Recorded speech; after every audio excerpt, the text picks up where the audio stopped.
നിനക്ക് ബ്ലഡ് കണ്ടോ ഒന്നും ആവൂലേ? കടാവർ കണ്ടോന്നും പേടില്ല? ഞാൻ MBBS പഠിക്കണേന്ന് പറഞ്ഞപ്പോൾ കുറെ പേര് എന്നോട് ചോദിച്ച ചോദ്യമാണത്. ആക്ച്വലി കുറെ പേർക്ക് അറിയാത്തൊരു ഫ്ലാഷ് ബാക്ക് ഉണ്ട് എനിക്ക്. ബ്ലഡ് മാത്രമല്ല, നമ്മൾ മ്യൂസിയത്തിൽ വെക്കണ തലച്ചോറായാലും കിഡ്നി ആയാലും കണ്ട പേടിക്കുന്ന ഒരു കാലം ഉണ്ടായിരുന്നു എനിക്ക്. പണ്ട് സ്കൂളിൽ പഠിക്കുന്ന സമയത്ത് മുറിച്ചിട്ടൊരു മരത്തിൽ കയറി ചാടി കളിച്ചിട്ട് എന്റെ ചെറുപ്പറ്റം വരെ ബ്ലഡ് വന്നിരുന്നു. അപ്പോഴൊക്കെ എന്റെ സ്വന്തം ബ്ലഡ് കണ്ട തല കറങ്ങുന്ന ആളാണ് ഞാൻ. ഇനി ഇത് പറയാം. അങ്ങനെ ഫസ്റ്റ് ഇയർ MBBS പഠിക്കുമ്പോൾ നമുക്ക് ആന്തരികാവയവങ്ങൾ, അതായത് ഇന്റേണൽ ഓർഗൻസിനെ കുറിച്ച് പഠിപ്പിക്കാൻ ഡൈസെക്ഷൻ ഹാളിലേക്ക് വിളിപ്പിച്ചു.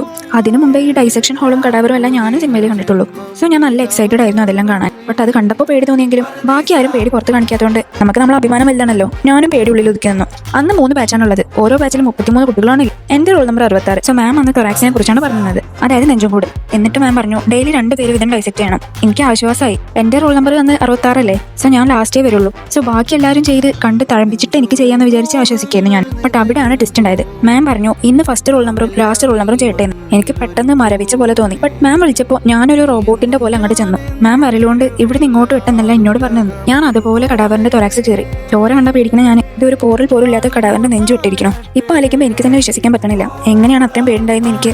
ആ ഒരൊറ്റ മൊമെന്റിൽ എല്ലാ പേടിയും മാറിയതെന്ന്. എല്ലാവരും വിചാരിക്കും നമ്മളെ കൊണ്ട് പറ്റില്ല, പേടിയാവുന്നൊക്കെ. പക്ഷെ അന്ന് ഞാൻ പേടിക്കാതിരുന്നത് ചിലപ്പോൾ ഞാനിട്ട ആ വൈറ്റ് കോട്ടിന്റെ പവർ കൊണ്ടായിരിക്കും. ലൈക്ക് അതിടുമ്പോൾ ഞാൻ പഠിക്കുന്ന ഡിഗ്രിയോടുള്ള റെസ്പെക്ട് കൊണ്ട്, അല്ലെ അതേ ഹോളിൽ എന്നെ പോലെ ഒരുപാട് കുട്ടികൾ പഠിച്ചിറങ്ങില്ലേ എന്നുള്ള ചിന്ത കൊണ്ടാവാം. അതും അല്ലെങ്കിൽ സ്വന്തം ശരീരം നമുക്ക് പഠിക്കാൻ തരുന്ന ആ കടാവറിനോടുള്ള റെസ്പെക്ട് കൊണ്ടായിരിക്കും. Before they call you a doctor, this profession teaches you to be fearless. മനസ്സിലായോ?